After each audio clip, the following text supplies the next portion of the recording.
And we're live. Here we are again. It's another Wednesday. Hi Zane, how are you today? I'm doing well. Me too. I want to welcome everybody to tonight's episode of SOAR.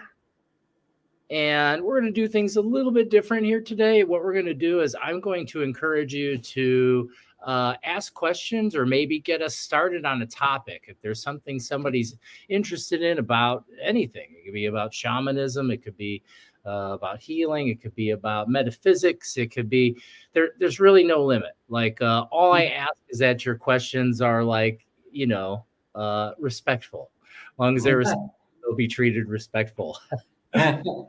Absolutely. So, let's see. Already somebody's popping in. Hi, Angelica. Welcome. Feel free to ask any questions because that's kind of how I think we'll get started. We'll kind of use the input of whatever kind of comes in, and that might come from you. It might not come from you. That's totally okay. Yep, absolutely. Well, I would talk a minute. I'll talk a little bit about I've had some like pretty cool personal experiences lately. One of them being something very powerful that's kind of shifted in me, something in my subconscious mind I was kind of unaware of, but it was like a disempowerment from my early childhood that my mother held over me. And me and my mother, we don't have much interaction, but we did recently. And somehow in that interaction, I picked up something. And it helped me to let go of it. And I became aware of it and was able to release it and let go. And now all I noticed since then is I don't give a shit about like being judged about anything anymore. That's something's happened. I didn't realize that I actually had something holding me back. I was so afraid of something.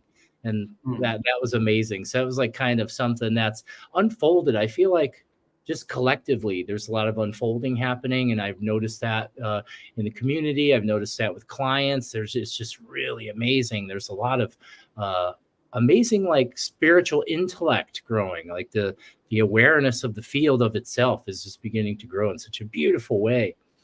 And at least that's my perception of things. That's where I'm perceiving from. Yeah, I think you're right there. I think there is a lot of collective awakening going on our planet. We're really at this crossroads in humanity, and we're really deciding what way do we want to go. And so people are kind of dabbling in different things and checking out different things and just feeling the different flows. And how do we want to steer this into the future? Do we want more of the same? Do we want something different? Or are we just going to kind of, allow the universe to decide for itself? The thing is, though, is we have at this moment an opportunity to be a conscious co-creator in where the universe is going at a level that we don't always have in the past. There's these moments, there's these epochs that happen.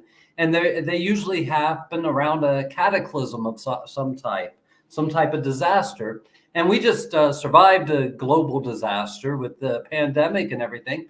But I don't think things are over yet. Of course, I think we're just starting down this path because we are being challenged to dream a new dream, to see the world in a new way, and to really put forward an effort toward making that a reality. It's not just about dreaming it. It's about taking action. It's about decidedly taking action toward the goals we want to see manifest. And that's something we have the opportunity for at this time. And that's a pretty awesome thing. I agree. It's amazing to like behold. It's just amazing. It's like a memory replaying itself, but it's also just awesome to watch. Yeah. I'm glad like I was talking with Casey the other day, and I was like, well, we're just regaining ground. We're just finding the old trails that were blazed in the 17 and 1800s in spirituality. We haven't even got to where they were before the 1920s and 1930s, when we took a rational, materialistic, scientific view of things. We started that scientific view during the age of illumination. And it's really what freed a lot of things for these older alchemical and occultic practices to come back up. They had been suppressed for so long, and they really had a heyday throughout the 1800s, especially in the early 1900s. And then around the time of the First World War and the Second World War, we took a radical change from that, and we abandoned that whole that whole progress we had made during that time. We took a turn toward this modernization and reductionist thought. And with that, we abandoned a lot of spiritual understandings and knowledge. And we're just now regaining that. We're just now finding the old trailheads. We haven't blazed a new trail yet, but we are finding those old trails that were laid down by those earlier adepts. Mm-hmm. Yeah, because nothing's new. Everything is, everything is Right. the future past and the past future. Or another way is all possibilities exist in the field. Everything's already here. Yeah, absolutely. Angelica says maybe we could talk a little bit about moon goddess energy. So, sure. That sounds fun. Zane, if you wouldn't mind. Yeah, well, I'm going to approach it from the Andean tradition, of course. There's Mama Kia, which Mama Kia is one of what we call a series of spirits called the Texi Apus, which mean the global Apus. And what that means is it doesn't matter what culture or what land you come from, there are these galactic spirits, these galactic gods and goddesses that are a part of your daily life no matter what. The sun, the mother waters, the mother moon, Mother Earth herself. These are primary, and all humans have an experience with them. But the moon especially is a very beautiful thing because it's the reflection. It's the lunar circle, which is the reflection of manifested light. And it shows us how manifested light works. And it shows us, it really speaks to us to honor our own cycles and natural movements in life. Especially women are so connected to that natural cycling, where men were created to compartmentalize. Men were created to be able to stand outside of those cycles of nature and to be able to continue to push things forward in one way or another. But women are really in tune with those cycles. And we, especially in healing and spirituality, we need to be in tune with those cycles that are represented by the moon, because we go through phases and changes. And things aren't always the same all the time. There are times that we need the dark moon, that new moon energy, because that's when it's easy for us to allow our shadows to come up. To allow them to come up so that we can look at them, so we can wine them and dine them and find out who they are and what they're all about. Because that bright light of the sun is not always something beautiful and isn't always healing. The bright light of the sun can burn you, and it can burn you pretty severely, especially if you are something that hides in the shadows, especially if you're something that can't take that bright light, that can't take that directed gaze. We need that filtering, that step down energy of the moon. And, her relationship with water shows a emotional quality that our emotions have an ebb and flow, and that they move back and forth. And the two together show us that, Mother Moon and Mother Waters are sisters. And they show us this interdependent relationship between the mind and the emotions. Because the mind and the emotions, contrary to a lot of popular belief, are two sides of the same coin. The mind creates the emotions create the mind. They play off of each other. And, that helps us to understand that we have to have patience with our thoughts. We have to have patience with our emotions. That there are times that our emotions are supposed to run high, and there are times when they're supposed to run low. There's times when we're supposed to shine bright, and there's times that we're supposed to hang back and we're supposed to just be within ourselves and to introspect what's going on, and that's very beautiful. And she teaches us all of these things and much, much more. As a satellite body of our Mother Earth, of the divine Sophia, she helps to keep order in the universe. She helps to keep us looking back toward the wisdom that is inside of nature instead of the wisdom that is inside of the what would we call it? The archonic worldview. Mm-hmm. Yeah. Fantastic. That was great. I was wondering what was going to come out. That was great, man. You never know. I loved it. I sat here. I had like 3 or 4 little mini downloads happen while you were talking. Made me notice some things. So that was cool. Here's a cool question. So what or whose manifestation are we in currently? Well, that's a big question. I get my first reaction to that is you. You're the dreamer of your reality. Whatever you're experiencing, whatever you are experiencing is a direct reflection of choices and attention. Wherever your attention is currently, whatever you're giving attention to, that's generating what you're perceiving as a reality. So there's probably a lot of answers, and I'm really super curious to see how, Zane, how you would respond to that question. I wouldn't respond to that question. That is my natural response. Is I wouldn't take that question seriously because it feels more. It feels like almost like when I used to do readings and someone would come up and they would come up with no question, just to give me a general reading, which I would usually tell them, go get your money back. Because I'm not here for that. You either are here for the real deal or you're not. I don't really want to play the philosophy game because it's all mind candy, and for the most part, I believe useless. I believe really the manifested state of reality that we live in is a beautiful miracle that we get to take part in. And whether we see ourselves as an empowered creator in that or a co-creator, I see us as a co-creator in the mystery, meaning there's something greater than us that has much more influence on the manifestation itself than we do. And but we get this beautiful role to play in it. It's the role of the pleroma.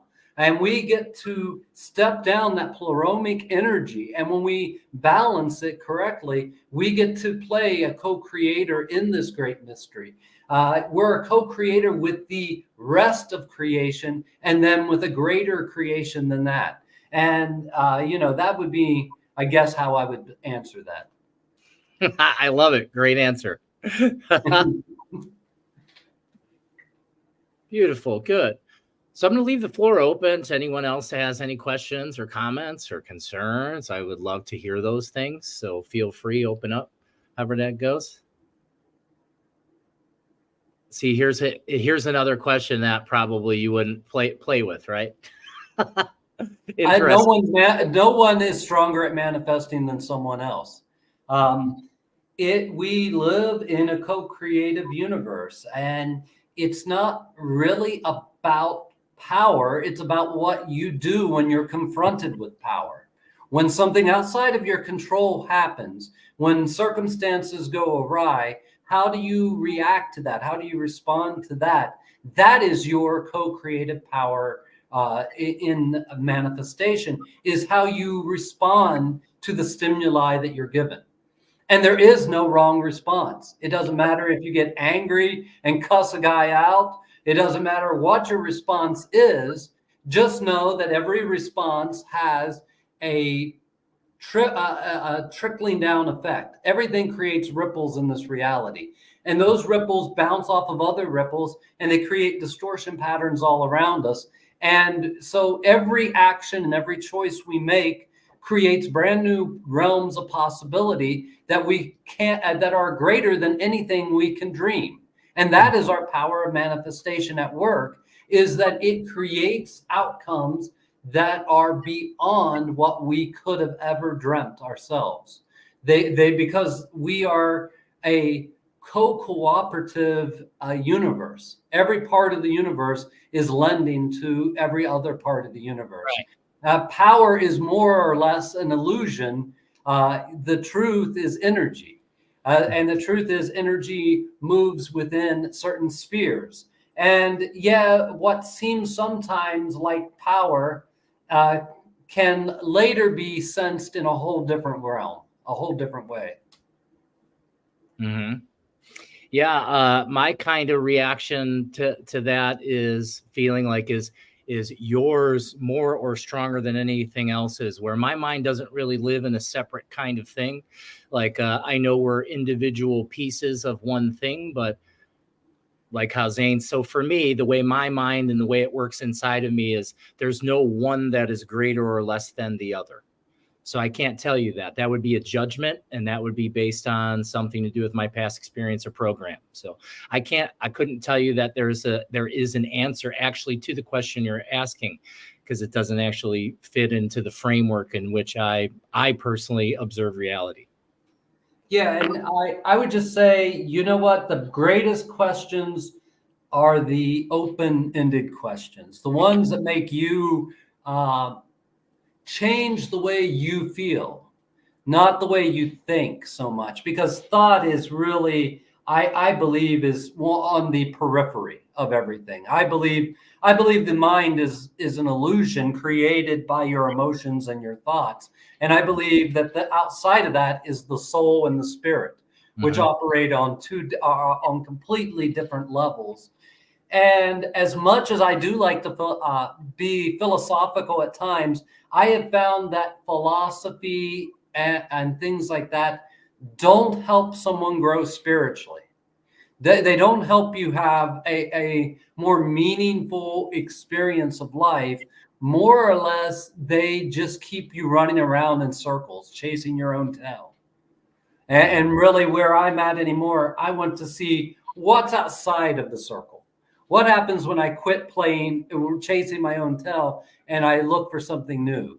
You know, how long am I going to create inside emergency states just to prove to myself and the world how creative I am?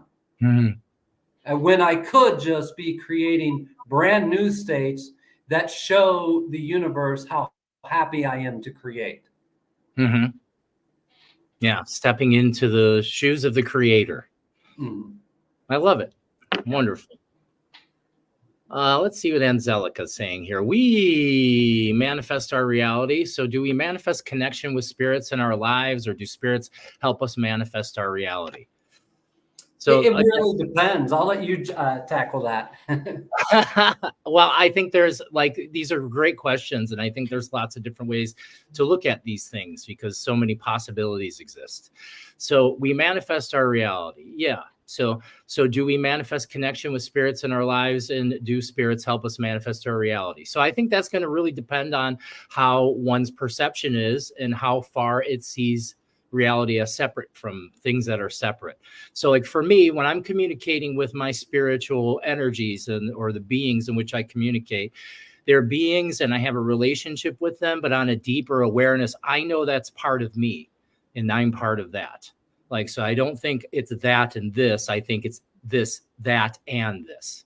So I think for me, my awareness is everything that I'm experiencing, most of it has kind of Zane was alluding to, you know, the mind, the mental mind. It's my perception is happening through my thoughts and emotions, which is actually kind of illusory, but that's kind of like how we were kind of pointing out, like a lot of philosophy is kind of like, in not for better terms, like mental masturbation in a way. It keeps you keep moving in this circle, searching. And that's also kind of, I can go with that a little bit about, like, I even in my teaching style, when I'm working with other people, I have people ask me all the time, what are good books about this or that? And so for me, it hasn't been a lot of book teaching for me and how it opened up in me. So I don't have a lot of input for that.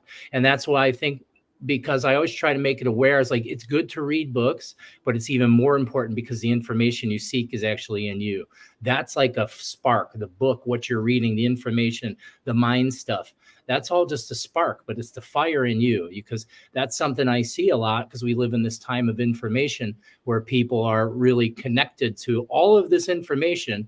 That's knowledge, but knowledge, there's no experience happening, and they're not taking the knowledge and applying it into their reality and helping it turn to wisdom. So there's like a deficiency that sort of happens, and it kind of leans into, I'm noticing more and more, there's like more, even as like people are growing in a sense, there's also like this pseudo spirituality, like trendiness happening. And I can see like there's a lot of people that are just kind of like bandwagoning in some sort of way.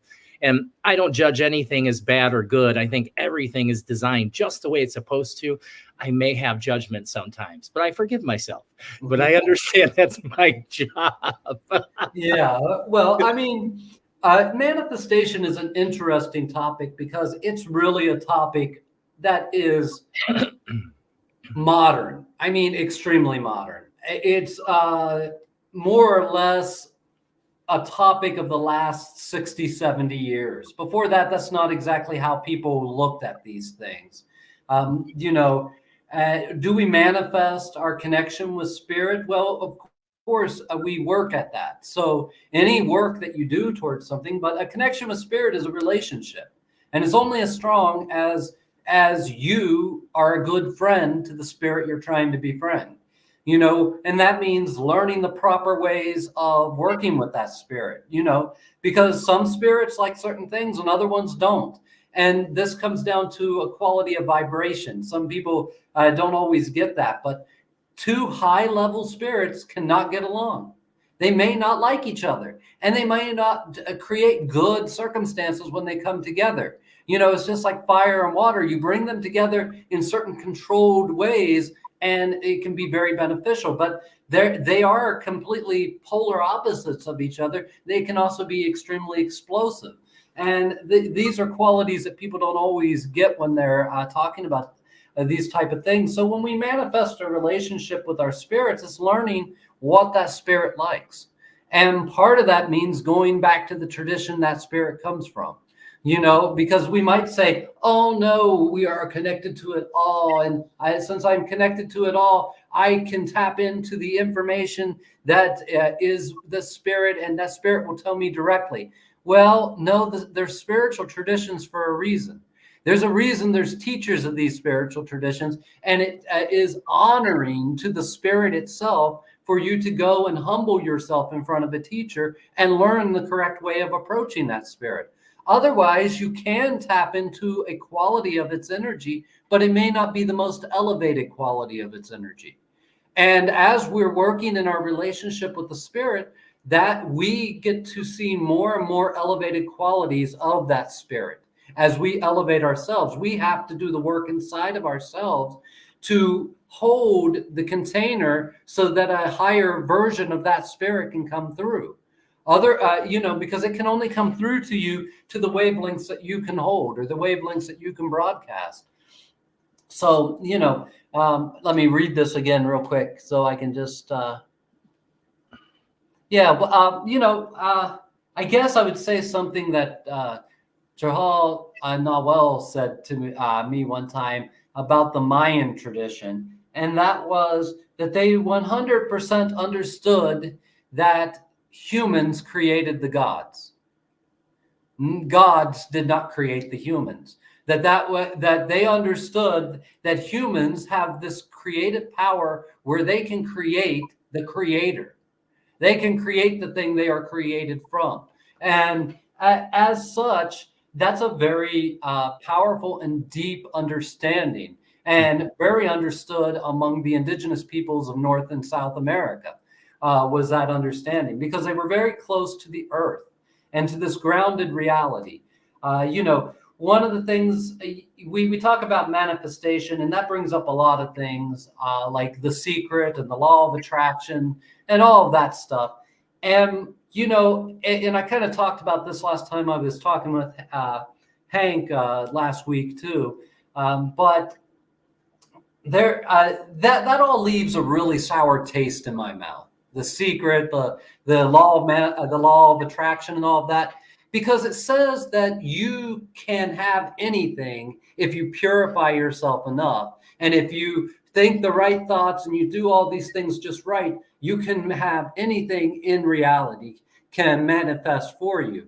But what they don't tell you with that is that is a bait and switch, and that it's used to control and manipulate many people. So how's that work out? Well, oh, I wasn't able to manifest what I thought I was going to manifest, $100,000. In the next 4 years, that didn't happen. So I must not be pure enough.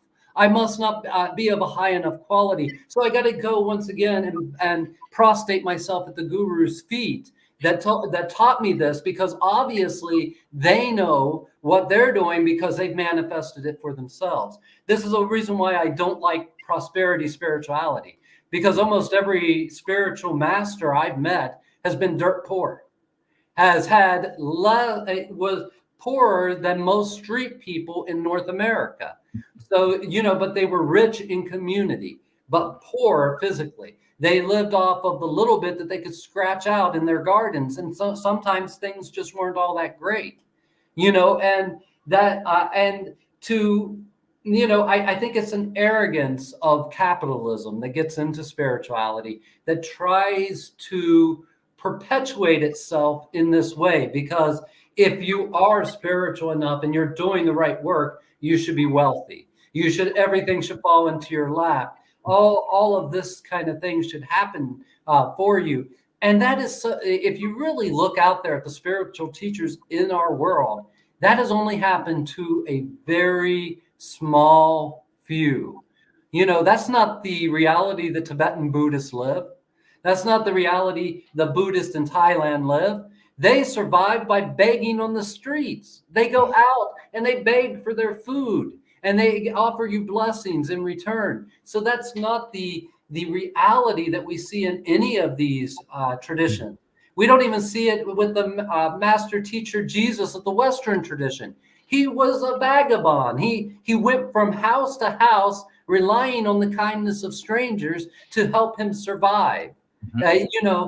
He relied on the kindness of those around him, and then his whole ritual, his entire spiritual message is encapsulated in the communion. And that's all you keep hearing. The ritual that he did was break bread with other people. That's all he did. He'd invite you to sit around the table and break bread with him, to be his brother, to have this intimate moment with him and his disciples. And that was the main ritual of Christianity. It wasn't all this other stuff that got thrown on top of it afterward, and that's why it was such a radical thing, because he really was kind of thumbing his nose at the established way that people were doing things, regardless of what you think about him, good or ill, because we all have different views of these things. But it's just an interesting thing to think of how much we spiritual practitioners are now focused on manifestations and focused on these outward signs that we are having power over our environment, where most of the spiritual traditions say that the environment is the mother goddess. And you're not trying to have power over her. You're trying to understand her and realize that you are part of her, that you are part and parcel of her. You don't live with the father. You live with the mother. She's the one that gives you this experience. She's the one that shines this light forward. She's the one that gives you a moment to perfect yourself in this physical reality. This is the greatest school in the universe, is physical reality. And, I just really think that we spend so much time, a lot of us spiritual teachers spend so much time calling the physical reality an illusion, where the illusion is what we project onto the physical reality. The reality itself is a living miracle. It's a glorious thing. And yes, it's tragic sometimes. And it's magnificent, and it's full of beauty, and there's sadness, and there's all these things, and we're not trying to get rid of any of it. You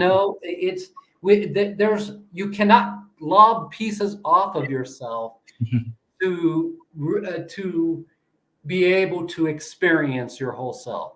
You can't lob off your bad thoughts. You can't lob off your sadness, your depression, your anger. That's not going to make you whole. To take pieces off of yourself and remove more and more things from yourself, and remove so much that you can't function in this reality anymore. That's all that happens, is you can remove so much that you either can't function or you choose not to function within it. Mm-hmm.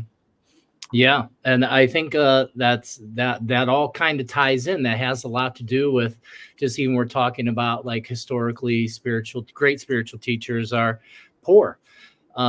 I think it's because something happens that you just begin to trust your reality. You're not looking for money. You don't have to, because you have faith that you're going to be taken wherever you need to be taken without resistance.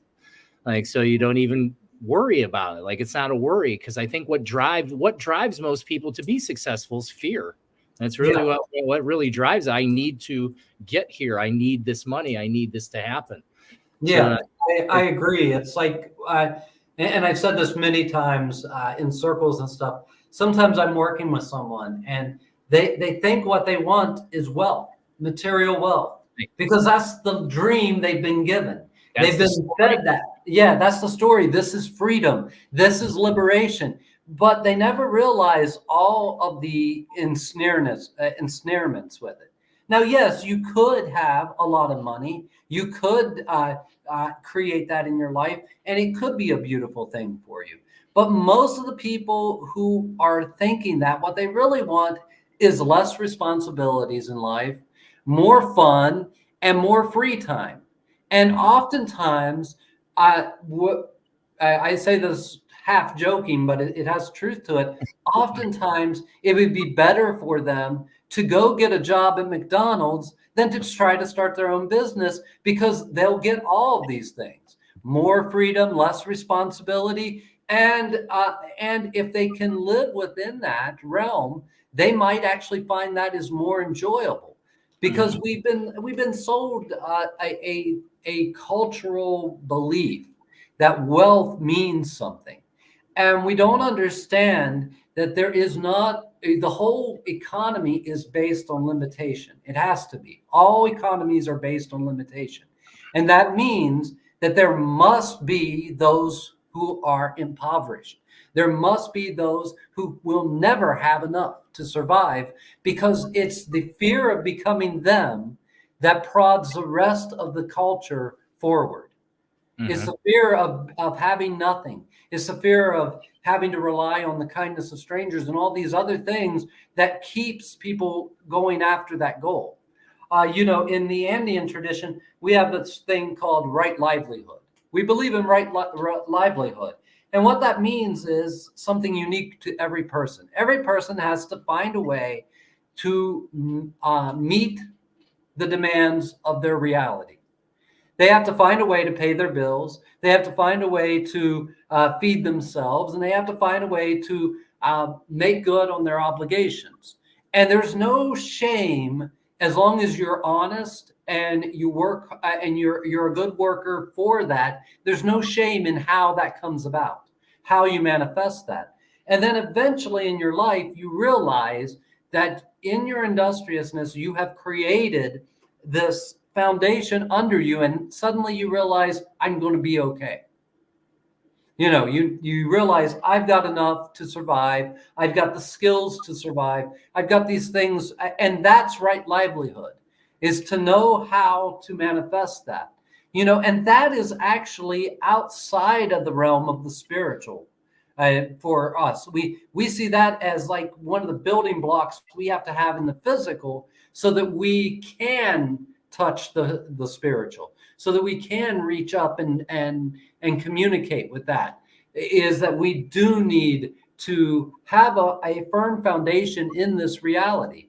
And that's all based on our concept of Aini.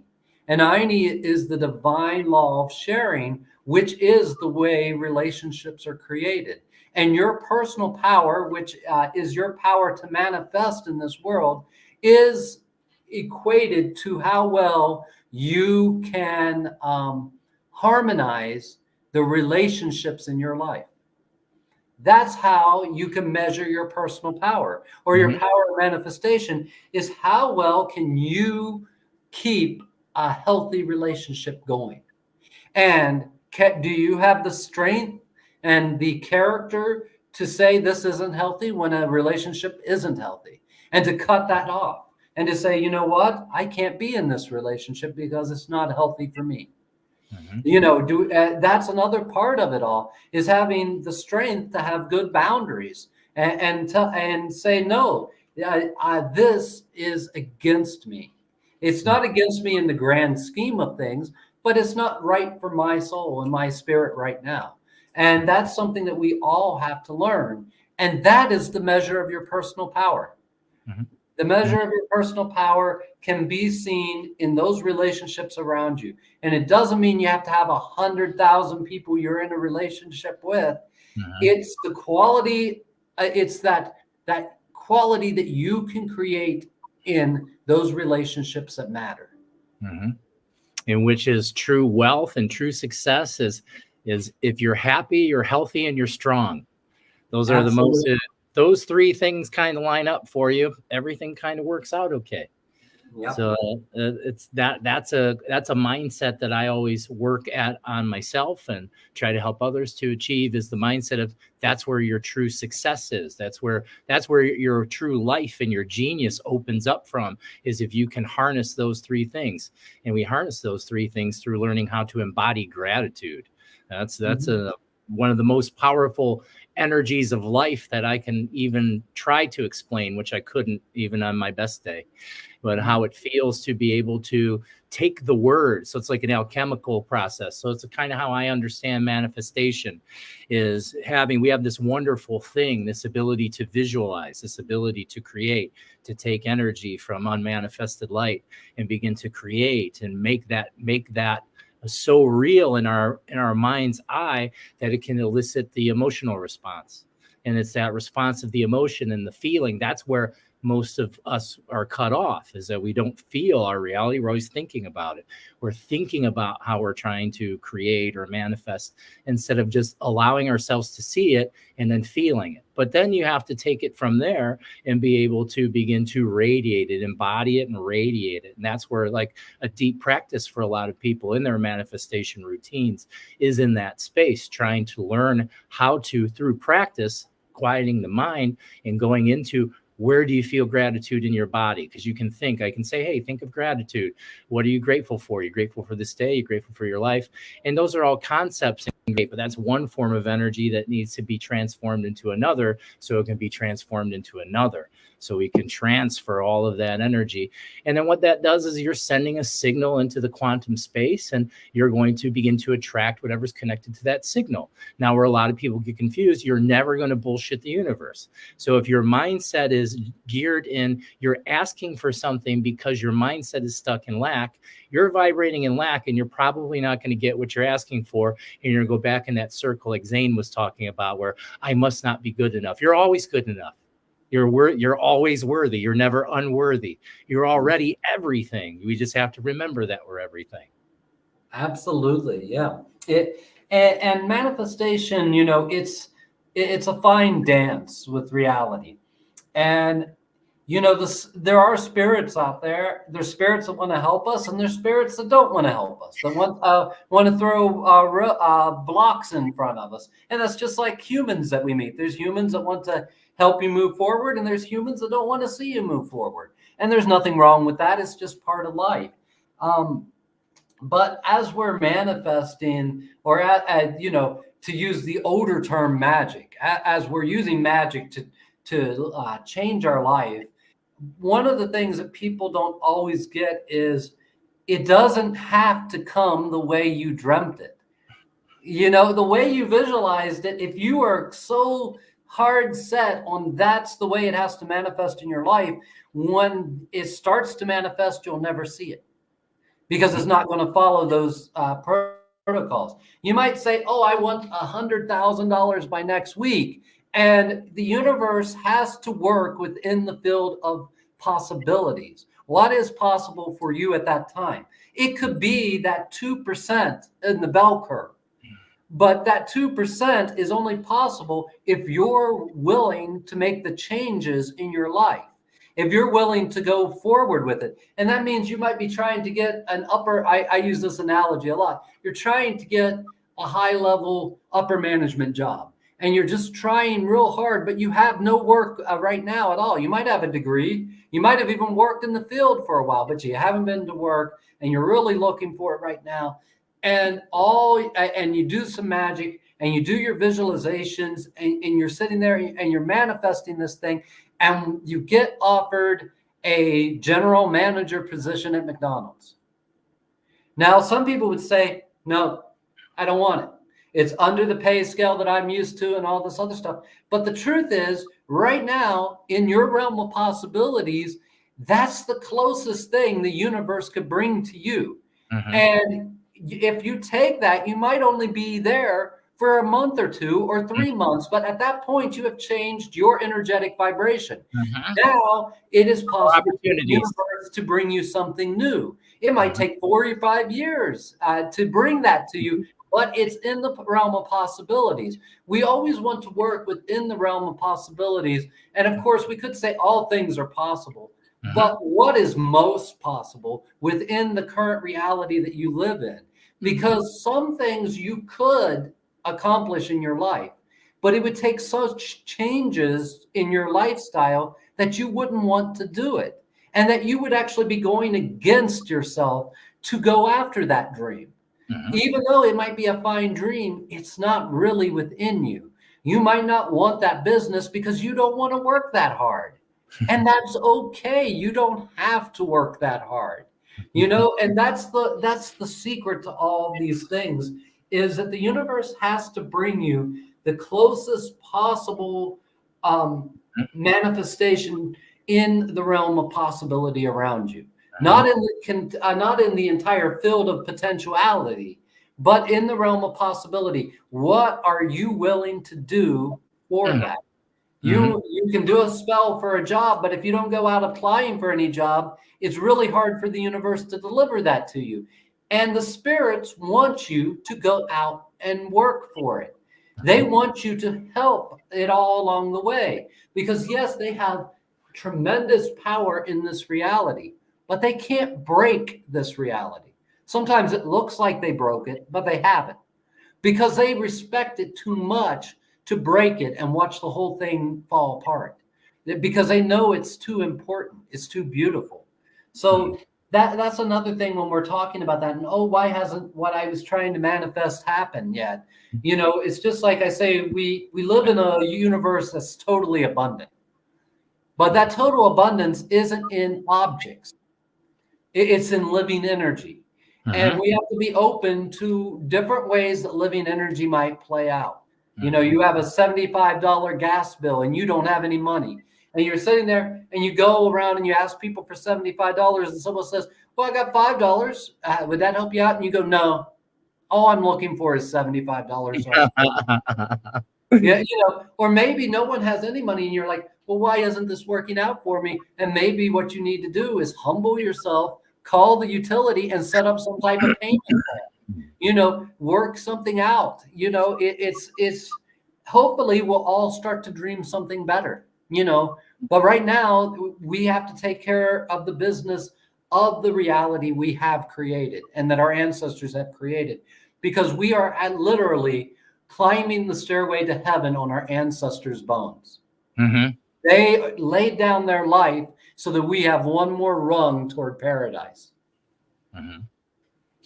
Yeah, I would go along with some of that, just like you're saying. That's something that I'm really, when I do like manifestation type teachings and things with people, helping them work on how to create the life they want to create, is allowing yourself, when you begin to connect and you're beginning to connect with your energy and whatever it is you're asking for or trying to manifest, not having attachments to outcomes.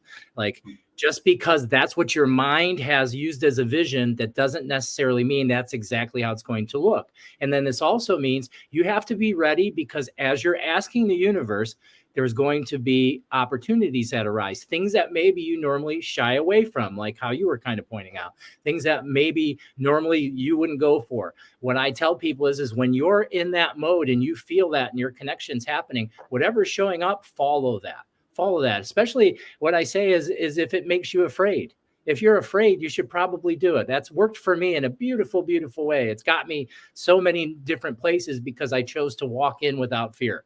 Okay, I'm just going to show up without fear and not have any attack. I don't care. I don't know how it's going to turn out exactly. Don't know. Don't care. Doesn't matter. I'm here. I want to be on the journey. I want to go through this. This is the destination, is to be here and be with this.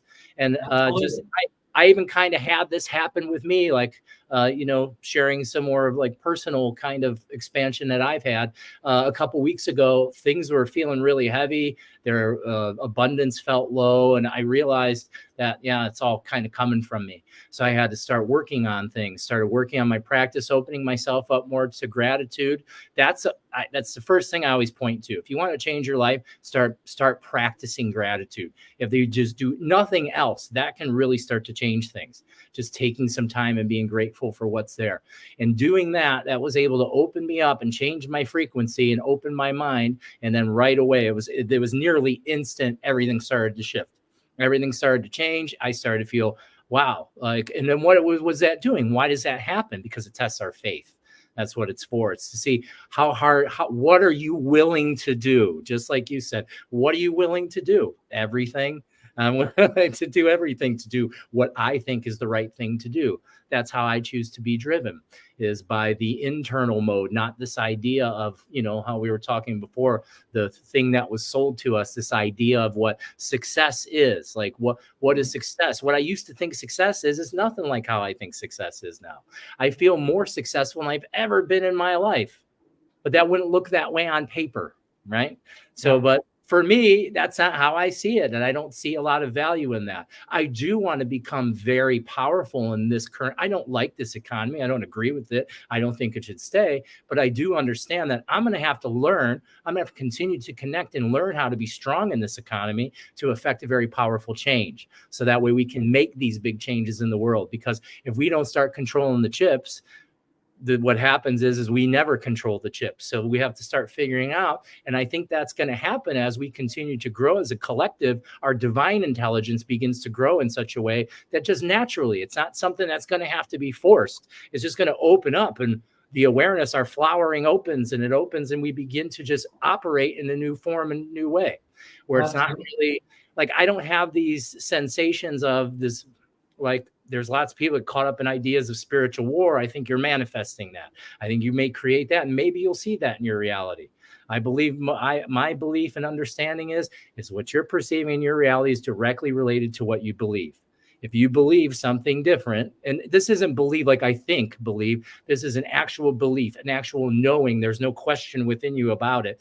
Those are the things that keep you within the parameters of your reality and what you can see or what you can understand. But the cool part is it's part of a belief system, which a belief system's a story, and that's all malleable. That's all stuff that can be switched and changed and move around and manipulated, and neuroplastic, and all kinds of things can happen where we can begin to experience whole new ways of being. And I think we're close to the cusp of that, as I'm seeing more and more people with these brilliant ideas and feelings, and they're no longer in like the blame stage, where it's like they are against us, they. More and more people are becoming aware that, there's actually no separation, and the thing I'm calling they, my opposition, is actually me, helping me grow. It's just I'm making judgment. I'm making it good or bad. I'm polarizing it, and that's not helping me at all. Okay, that's it. Awesome. Yeah. Absolutely. Yeah. As Noel said, it is 50-50 in a lot of ways. I mean, I really believe there's nothing except for 50-50. People are like, I put it, I put my entry into this sweepstakes 85 times. That means I have a greater chance than someone who's put it in once. No, it's still 50-50. You either win it or you don't. Right. And I really think that that's just the way it comes down to. Yeah, you've increased the probability, but that increased probability does not necessarily mean that it falls in your favor. You know, Right. it's all, I Right. just tend to look at everything as 50-50. Well, yeah, it's pretty much how it works. Whatever you're putting in, it comes back to you. It's really that way, and it's really kind of that simple. And it's like it's more simple than we think, but hard. It's quite something. Yeah, 50. well, I mean, it's this beautiful living human condition that we're in, and it is such a honor to be able to be these humans right now in this reality. And I'm not saying it's not frightening. I'm not saying that there isn't a whole lot of um, I'm not saying there isn't a whole lot of ways things could go uh, bad in our reality. There always are, but that is part of what makes it such a beautiful creation, is that there is this 50-50. There is this balancing act. I'd like to say harmonization more. It's like a choir, and we're all singing a note, and there's no wrong note. There's no wrong frequency. There's just frequencies that don't mesh really well. But sometimes when things don't mesh really well, they create a perfect opportunity for something new, something that we just never thought of before. You know, at one point, Western music theory being introduced to the scales of the East, to like Hindu scales, and to like Islamic scales, you know, Arabic music and stuff, they're doing things wrong. You know, to the Western music theory, they're doing things wrong. And to their music theory, when they heard Western music, why were they doing it that way? That's wrong. But it's interesting. It's just like all of American music is based off of this one little thing in Africa, this little extra half note here and there that just we call them blue notes, and that's what the blues came from. And all of modern music is derivative from that. It has come down from that thing, which when we first heard it as the Western culture, we thought it was wrong.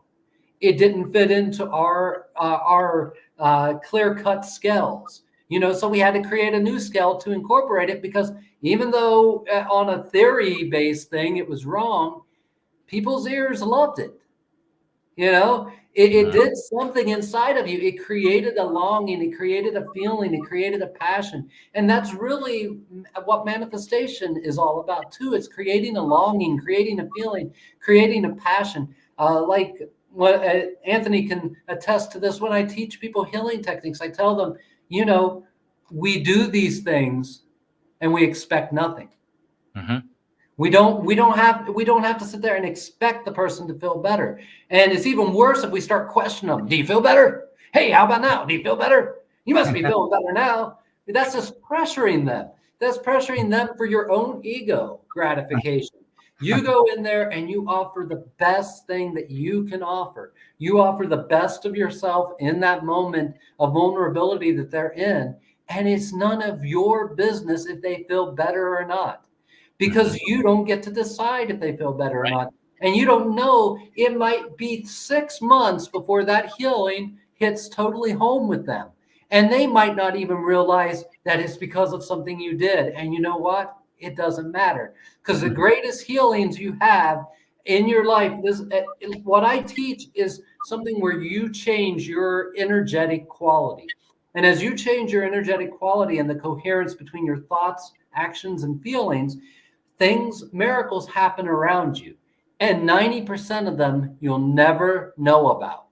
90% of the most miraculous healings you will do in your life, you will never know you did them. And the person that was healed by you will never know that you had anything to do with it. And that is the beauty of it all. You know, that it doesn't require you to sit there and believe and believe and believe. You know, like I say, all belief systems are BS. They're all BS, but we need them. Humanity needs belief systems. We cannot function without them. Our ego cannot function. And since our ego is what creates things in this reality, including the manifestations that we're hoping for, are created through our ego. If we are not able to step into that realm, if we can't really bring forward what lost it, it's gone. Never mind. That's Maybe okay. next time. The funny part is we both lost at the same time because I was totally riding in your wave and I had like 3 questions. And then right when you lost, I lost too. That was amazing. Yeah, that's when the teaching ends. That's the way it works. That's the end. I'm trying to recap what we were even talking about. Do you remember what even the last? You know what? It was probably for just one person that may be on right now, or Yeah, maybe someone that's going to watch it in the future, and it could they'll be. get the Oh full yeah, download of it. we're talking about healing and expectations. That's what we were talking about. Oh Like, yeah. Well, yeah, yeah. because With that, I can totally attest to that. That's exactly how I perceive it and how it works. Sometimes you do find out later that something you did for someone, because it might not be, because they might show up and say they have a physical pain issue and that's what they want to kind of look at, and you work with that. Maybe you help them remove the pain, but that's not really what the healing is. That just creates space for something new to happen. And sometimes the greatest healings happen just by you helping someone think one new thought. That's usually where I notice the biggest shift. If you can have someone because thoughts are energy forms, you connect to them. If they're able to connect to this new line of possibility, that can begin to grow and expand in a really big way and leads down the road to vast expansion and healing. But yeah, you're right. I'm positive that there's people that I have no idea about, because you get emails. I get emails every so often where someone says, "Hey, I've been watching you for the last 2.5 or 3 years, and this and this happened, and I just want to thank you so much because you've changed my life." I'm like, wow, that's amazing. And that's what I always tell people when I work with people, when I'm working with people or doing teaching. So I say is what you're doing, your energy, what you're putting out into the field, everything you're working at and doing here isn't just about you. It's about the entire everything. And you can change someone just by you changing you, someone you don't know at all. You may be changing their life too. And it's probably what's happening. And when you have that kind of mindset, boy, does that open up some excitement, because it starts to make you think, wow, what's possible? And how we were kind of talking before, open-ended questions. Those are the greatest things you can ever do, because they help you access the subconscious mind, the part of the mind. You're not sitting there asking the question and trying to drill it through your past experience. And because you're never going to come up with anything new thoughts have to let go for a while. Open-ended questions, they get to feed into the subconscious mind, and that little guy runs off. He goes looking for answers, and they come back when it's time. Might be days later. That's also where, expectation, we are kind of in that route, like even like as far as connecting with spirit or connecting with God. When you're praying, that happens all the time. I prayed for this, but it didn't happen. The thing is you have an expectation of what perfect should be. That's usually what the whole issue is you're expecting it to be this way. When you're asking the universe, what you're really asking is you're asking for a frequency change, and it's going to open up a potential for that to happen if you're paying attention. And if you're paying attention, you'll step on that and it'll take you somewhere. Like I think you were saying that you don't want to work at McDonald's and something like that, but maybe you'll only be there for a couple months, but you meet the next person that takes you on to the next thing. And while you're there, you learn several things, and probably the most important that is to be humble and allow your faith to guide you. yeah, So absolutely. So when we're imagining or when we're visualizing and we're putting it out there into the field, what that all is, it's not the visualization that's important. It's not the imagination. That is just a rudimentary language we're using to communicate. And it's the best language we have. Words are one of the worst languages we have to communicate with the universe, because the universe doesn't communicate in words. It's just not the way it's way too energy demanding. Mm-hmm. And the universe is about energy conservation. It's about how does everything flow into each other and flow back out.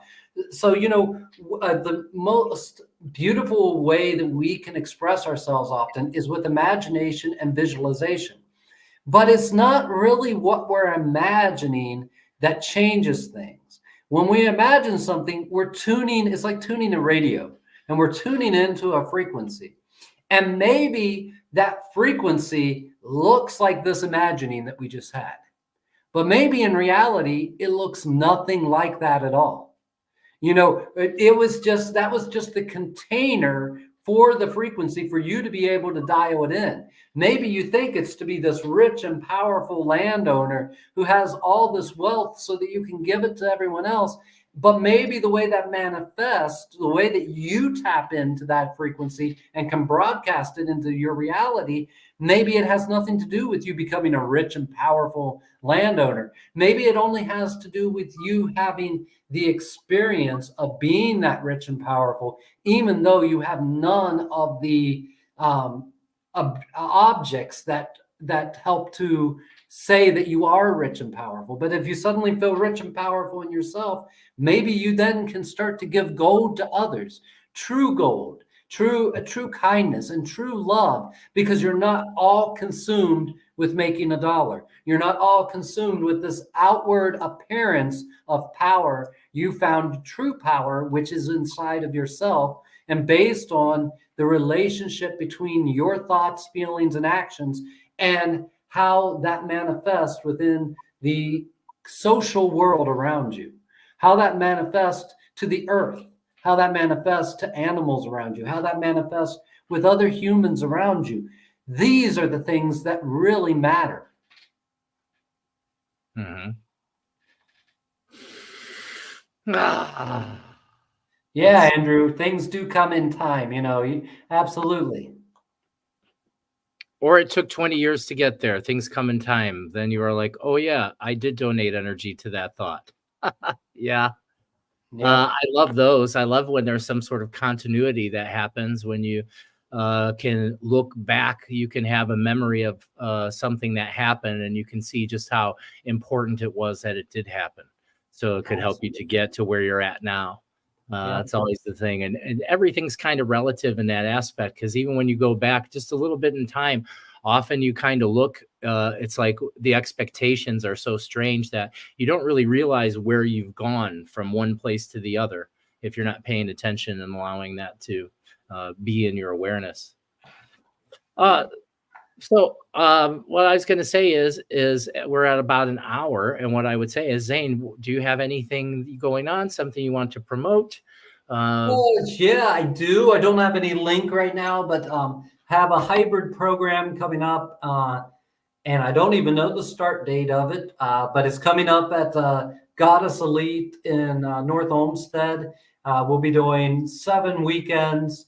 But it's over, I think, 8 months, starting in April, going through November.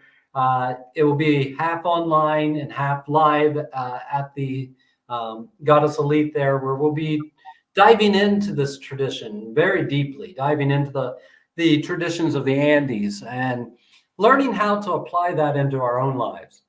How do we become this kind of agent of change in the world? And the importance that nature has to play. And then I have another run of the Modern Shaman's Diet. I'm hoping to launch that before the end of the month, hopefully. But it all depends on the moon phase, if I hit the moon phase right or not, because there's a lot of spiritual work I do on your behalf, and it has to follow a certain flow, like the first question of the day here, about Mother Moon. Well, Mother Moon's very important because she shows us the cycles. And if we fall into those cycles and we honor those cycles of nature with our ceremonies and and not do the wrong frequency ceremony at the wrong time with the moon, we can do that and still manifest beautiful things. But if we create a concert with nature, if we get into harmony with her, it really flows. So I have that coming up, the Modern Shaman's Diet. And then I'll have a complete online run of the apprenticeship program as well. That will probably come out in May. I was thinking it'd be around April 21st, but that's really not a lot of time for the mentors to, get ready for it. So it'll probably be May before we start that. Could you say just a little bit about the Modern Shaman's Diet? Because I just picked up some feeling of interest, and I think a little bit of talk about that could be helpful. Yeah, so the Modern Shaman's Diet is something that's based on the Huachumero and the ayahuasca diets in Peru. The diet is just, I would say it's 1/3 of what we're doing. It's not just you do this diet and everything changes in your life. There's a lot of spiritual work we're doing. There's work that I do for you to help move things in your life, to help manifest where you're trying to get to. Basically, it's about stepping into the I am you are becoming. And that's what we're doing is how can I step into who I'm becoming, who I want to be? How can I broadcast a whole new frequency in this world?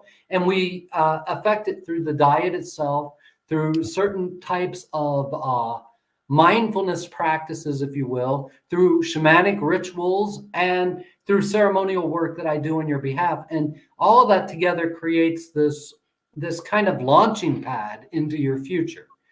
So it's about strengthening your body, changing your neurochemistry. That's the biggest part of it, is that the diet itself is designed to repair the hippocampus of the brain so that the hippocampus can do what it's supposed to do, which is connect the limbic system to the higher brain parts, to the anterior cingulate, so that the God brain, if you will, is communicating with the limbic system. And then that together creates what we've been talking about in this class a lot, manifestation. It manifests something in our world. It also gives us strength in our body. And that's all the diet's point. But once we enter into that, it's not enough just to repair the circuitry. We can repair the circuitry and step into the higher brain, but if we don't know how to function in it, if we don't know how to communicate with it, and that's ceremony. Ceremony is how the limbic brain can communicate with the higher brain, and they can come into unison. So we learn the mechanics of ceremony in our life, how to operate that, and then the work that I do for you is to create S.O.A.R, or safety. Is to create a safety for you, basically to suspend the daño, the harm, to suspend the hucha, the things that have been weighing you down, to hold them up off of you for a while so that you have space to get outside of that pressure, get outside of that gravity well, so that you can actually transform your life, so that you can start to become this new you that you've been waiting to become, to truly be that and broadcast that into reality. So that's really, in a nutshell, what's going on in that program. And I love that program. It's 30 days to radical transformation. It's I've had a couple of my students come over into there, and they did it, and they told me that they really enjoyed it. I was like, I told you would. It's a powerful process. There's a lot of mirroring, because that's a lot of how I like to do my teaching, is surrounded around neurological coherence, bring coherence into the physical neurology of the body, and then through practice and ceremony, allowing yourself to get beyond, pushing yourself, opening yourself up to receive the nervous system that's beyond your skin. That never ends. You're part of everything that never ends. That's the whole thing, is that's what's so beautiful about the practice. When you start connecting into the field and living energy around you, as you continue, that's the spaciousness. You become aware that there's no end to what you can become aware of or feel. It just all depends on where you're placing your attention and where you're working. But I love that you're doing that. I think that's really cool, and I recommend that. I recommend any of Zane's teachings to anyone that's interested in learning more about shamanism. And he's been a great teacher for me, and I thank you so much, Zane, for all you do for me and for the others. We appreciate you so much. Oh, I appreciate all of you too. It's not a one-way street. We're here for each other, and that's really what it's about. We're really building a new type of community, because community is how we can change reality. Yes, it's important to vote the right people in, to vote with your conscience and all that. It's important that if something in your reality just isn't beautiful and you think that you can beautify it, it's important to bring awareness to it. It's sometimes even important to scream and shout at the top of your lungs about it. But in the end, you have to take personal responsibility for making that change. And that happens on the communal level and on the individual level. So if the governments aren't living up to what you want, you find a new way. You find a new way to do it in your community. And then you're creating more change than these old archaic systems of government and economy and stuff can do. They're stuck in a bureaucracy. And they're stuck within that because that's what their creation was born out of. That's how they keep order. But what can you do on a personal level? How can you stand up and make a change in this reality? Mhm. What can you do that will actually create something closer to the change you want to see? Mhm. Yeah, and use that open-ended question, because using that open-ended question, and you especially in your meditation or your ceremony, when you're in an altered state, sending that question out, that creates the possibility for potential to begin to open for you, Mhm. for the ability for things to be able to unfold. And that's that primary thing. It's like we touched on that 3 or 4 different times. Let go of the expectation. Don't have an expectation of how it should show up. What I always like to do is, for people that are just kind of beginning into there, don't ask for what you want, because it's usually connected to some egoic kind of need. What you want to do is ask for what you need. And maybe you don't know what that is. So most people don't. Like, it's really crazy. Like, well, what do I really need? Oh shit, I've never really asked that or paid attention to it. So allowing yourself to be open and then become aware, well, what is it that I really need? And then what that can do is start to reinforce your values. What's important to you? Yeah. That's how you begin to operate. That's how that alignment begins to happen. Your thoughts, feelings, and actions all align when you become aligned in what it is that you want to do, and then start to take action in that direction, allowing yourself to follow all the opportunities that pop up. Absolutely. Yeah. It's all about frequency and vibration. We really are, we really have to change the frequency we're putting out to receive something new back. And we have to, what you were talking about is a perfect descriptor of what life coaching is all about and spiritual mentoring. It's about helping someone get clear on their values, Mhm. because you are not going to be easily able to manifest something in your life that is against your innate values. But you may not know what your innate values are because you're living a cultural nightmare that has been passed down to you, or a family nightmare that has been given to you, a generational curse that says this is what you're trying to achieve. And you're trying to do that for your whole family, where maybe that's not important for you and it's out of alignment with you. And so finding what's really in alignment with your soul, then you have a power when you start to broadcast that. It has a power in your reality because you're no longer being incongruent. You're now in coherence. The way that you're thinking is in coherence with the way that you're feeling, and that creates a possibility to behave or be that in this reality. But when there is incongruence between any parts of yourself, it creates a disruption pattern that does not so beautifully crystallize. It crystallizes in strange ways, which are still beautiful, but just strange for what you thought you were going to get.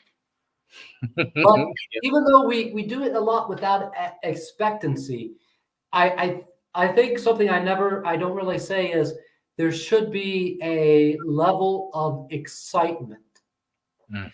not expecting it to turn out exactly one way, but an excitement. How does the universe respond to what I just put out there? And I think that magnifies it. Yeah. That makes it stronger, because you're sitting there and you're letting it to be an experiment. You're letting it be a sacred form of play now. I'm putting this out here. How's it come back to me? Oh, that came back weird. I don't Uh-huh. know what happened there, but it came back weird. But now, what can I see in this weirdness? What does this weirdness have to show me? How can that move me one way or another? Maybe it coming back to me in that way forces or pushes me in a direction that brings me what I really wanted or what I really needed, to use your language, but not what I wanted. And Mhm. now I'm fulfilled. Now I'm happy, even though I got something different, Mhm. because frequency has changed, so expect nothing but be excited for whatever comes. It really approach it like a kid. A kid is sticking their fingers in things, sticking their finger in the fan. What's going to happen? Yeah. Ow. Ow. That's how you learn, though. Yeah, it is. That's the difference between knowledge and wisdom. Someone tells you fire is hot, doesn't mean anything. You stick your hand in the fire, now you You know. get it. Now you got it. Experience. And Right. that You can't be told me I taken have away the from you. knowledge, I have the experience, I have the wisdom. Good. Yeah, yeah, Yeah. absolutely. Yeah. I mean, so, that requires like a certain amount of uh, releasing the need for comfort, or knowing knowing the outcome, or it's allowing yourself to be okay with not knowing. That's a big step, to be able to allow yourself to fall into the plan of whatever the universe has for us. Yeah. I can tell you hands down, that's just how it's been for me in the last 5 years. It's been a beautiful, beautiful ride. And all I did was stop resisting. Something said, that's it. You don't resist anymore, and allow whatever pops up. Let that happen. Let that kind of flow. And I started changing my fear of resistance, which is just me coming out of my comfort zone. What I did is I started to train my mind to not say, I'm scared, I'm nervous, or anxious. I'm excited. And just by using the word, that makes me smile. I'm excited. And it starts to change something chemically or energetically, depending on how you look at it, in the body. Both things are happening. But it's amazing how that happens, just how that's where words do have a lot of power, because not so much our interlanguage, because there's huge gaps there, because each word means something. Like, I can hold up my bell. Here's the bell, and everybody here, we know what that is. We know what the bell is, but how it makes you feel is a little bit different in each of us. Absolutely. How it is, what memories is that attached to, what comes up. So that's how language is really a huge barrier, but so much more important for you, because your words, you know exactly what you mean with your words. That frequency is inherent right there. And that's something like a lot of talk has come up recently with different therapists and things coming forward, really showing how important, which we already know, that your self-talk is, being impeccable with your word, how you're talking to yourself. Our internal language is amazing, and how it shapes our belief systems and everything. Most of the time, the only time we ever really suffer is when we disagree with reality. And we're disagreeing with reality, it's because we're attached to a story. And that's where awareness comes in. Awareness is that first step, knowing, hey, I'm attached to some sort of story and I don't want to keep repeating this. And you have to pay attention to that first. The next step for most people is learning how to control their nervous system. There's many ways. I like to use breathing to be able to alter my state, get myself into a parasympathetic dominant state where the vagus nerve is alive, and now I start to become awake. Now what's happened is I've shifted myself out of that fear-based mindset where I'm totally in sympathetic dominant state, and now I've trained myself to begin to shift myself in the parasympathetic dominant state. And from there, that's where we can begin to install new words. New self-talk begins to be able to, it's just this little frame of movement that begins to happen. And we can totally make huge, big changes with such the simplest of things. And there's so many ways. There's so it's like all paths lead back, like all of your veins and arteries lead back to your heart. Just like all paths lead back to SOAR. Absolutely. And a lot of us say this, but there's truth to it. Pain, illness, death, all of these things will happen in life. We have no control over that. But suffering is a choice. Yes. We choose to suffer. Now, there's one other thing, and that is there's also a liberated quality in suffering. There is a lot of bad that we can associate with it, but there's another thing that I just want everyone to take home with them. Intentional suffering for future fun.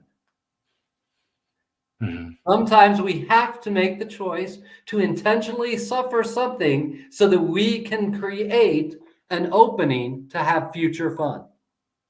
So let that play with your mind. Intentional suffering for future fun. That sounds like a t-shirt, Zane. You should make that. Intentional suffering for future fun. That'll get a lot of head scratching happening. What? It should. That's what it's for. I get, but I totally get it. But I know that's gonna make. So that's a t-shirt. We should make a SOAR t-shirt. Yeah, it's just like one of the things I love about the Buddha is, suffering, and the Buddha never really said that you end suffering in one way or another, because the Buddha never really focused so much on that in the end. What he found was something else, and that was that he could suffer and still be okay. That there was times Mara would come to him the rest of his life after his enlightenment. Mara, which is a name for desire or thirst or suffering, would come to him again. That means he would be back in it. And instead of sitting there and damning himself and being all upset, he would say that he would make tea for Mara. And they would sit and they'd have a conference, and he'd be like, well, why are you here today? Why have you come to honor me with your presence today? What do we have to learn? What do you want me to experience? What do you have to tell me? And that's just a beautiful way to go about it. Not to believe that we need to exit all of this, and then that's the perfection of the Buddha was to step outside of all of it and decide to go right back into it. To step out of it and decide out of compassion to return into the quote unquote illusion, to do the whole thing over again until all souls were liberated. I love it. I mean, it's just a beautiful quality there that we can. And I wanted to thank Andrew for his great questions, though I ribbed him a little bit on it. I want to know that they really are good questions. He's a really good guy, and he has a lot of fun with us. So I had a live stream this morning. He was there, and he always asks great questions. I always thank him. Thank you, Andrew. I enjoy your questions. So always bring them. Don't stop. Okay. Yeah. It's thank you so much, brother. Well, I had this feeling maybe we could finish up, and what we could do is I'll just lead everybody in just a couple minutes of breath, and then I'll say your name. And when you hear your name, what you can do is, if you want to lead us in something, if something comes forward that you want to bring us into, I think you should do that, some sort of short kind of thing. But we didn't open sacred space when we started. It's always with us. And I knew that we kind of did because we were both kind of meditating and connecting before we got on. So it was already expanded, but something's telling me that we need to share some energy with our audience and the people that watch now and in the future. And I think that would be a really beautiful thing. That sound good to you, Zane? Sounds perfect. I'm ready. Okay. So everybody, what I want you to do first is we're just going to prime the nervous system a little bit. I want you to shake out your hands, just your hands. You're not going to do anything else. You're just shaking out your hands. Shake out your hands. And then what I want you to do is just let your palms be open, rest your hands on your lap or with your palms up, or sometimes I hold them up in the sky. And what you may notice is the vibration of your hands. You just shook them out, woke up all the nervous system in your hands. And what we're going to do is we're going to use our intention as if we could breathe in through our hands and out through our hands, like your hands were your nostrils and your mouth. And what we're going to do is you're going to let all of your air out, and you're going to breathe in through your nose, into your belly, in through your hands. Down into the belly and hold it. And as you exhale, you're going to send it up and out your hands. Sending out from your hands. It's as if you're drinking in energy and light through your hands into your belly and back out. Circulate the energy into your belly and out. Just big breaths in through your hands and out through your hands. In through your hands, out through your hands. In through your hands, out through your hands. In through your hands, out through your hands. Two more, big and full. Last one, fill it up into your belly.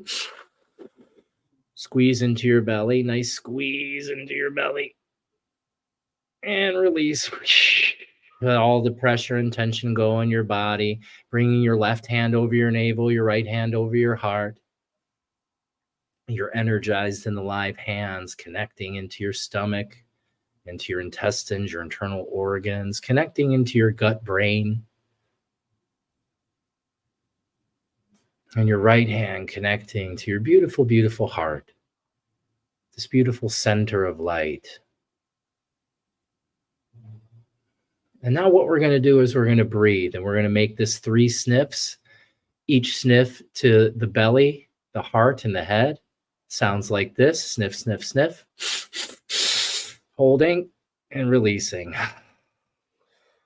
Belly, chest, head. Hold.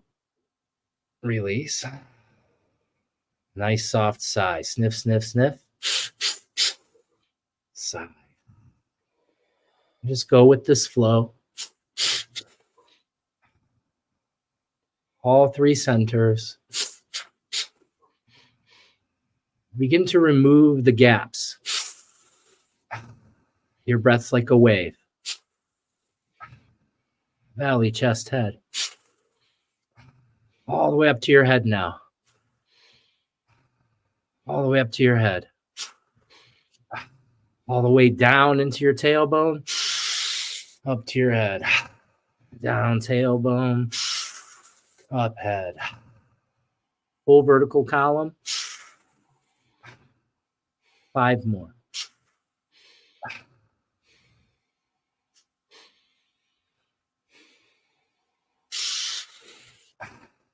Two more. Last one. Haul your air out.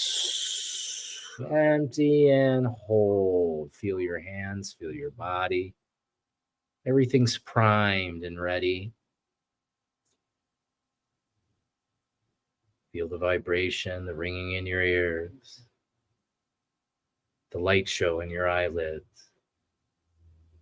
Going to count down and you're going to breathe in fully and hold. 5, 4, 3, 2, 1. Big inhale. Hold it. And take an even a bigger sip. Hold. Now I want you to squeeze all the muscles of your tailbone and your seat and draw that up into your belly, up into your chest, up into your throat, and dead into the center of your head. Lock it down. Squeeze. Lock it down. 5, 4, 3, 2, 1. Release. Relax. Just allow yourself to be within your body, be within this moment. Allow your breath to go wherever it intuitively wants to go. You don't need any control. You're just relaxing now. Allowing yourself to be here. Just be here.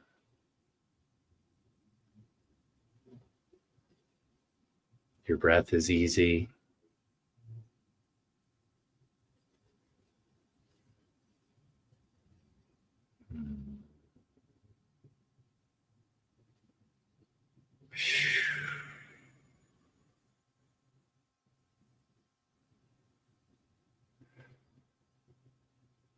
Ayayi hatan uma don Zane Curfman. Ampui. Continuing to breathe in this way. Find that calmness within you. And I'm going to count backwards from 10 to 1. When I reach 1, you are going to be in a deeper, healthier state of mind. 10, 9, 8, 7, 6, 5, and when I reach the count of 1, you're going to be in a deeper, healthier state of mind. 4, 3, 2, 1. You are now in a deeper, healthier state of mind, much deeper than before.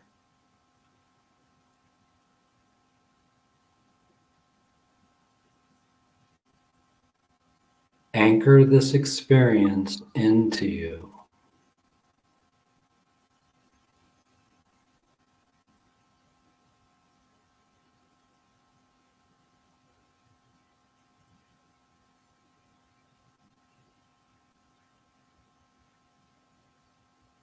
Deeper and deeper, softer and softer.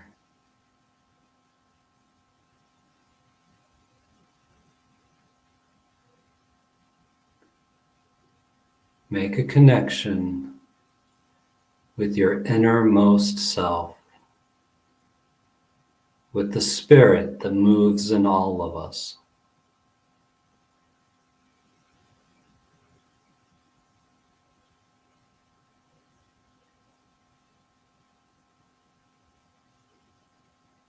Now I'm going to count you out, counting from 1 to 5 and snapping my fingers.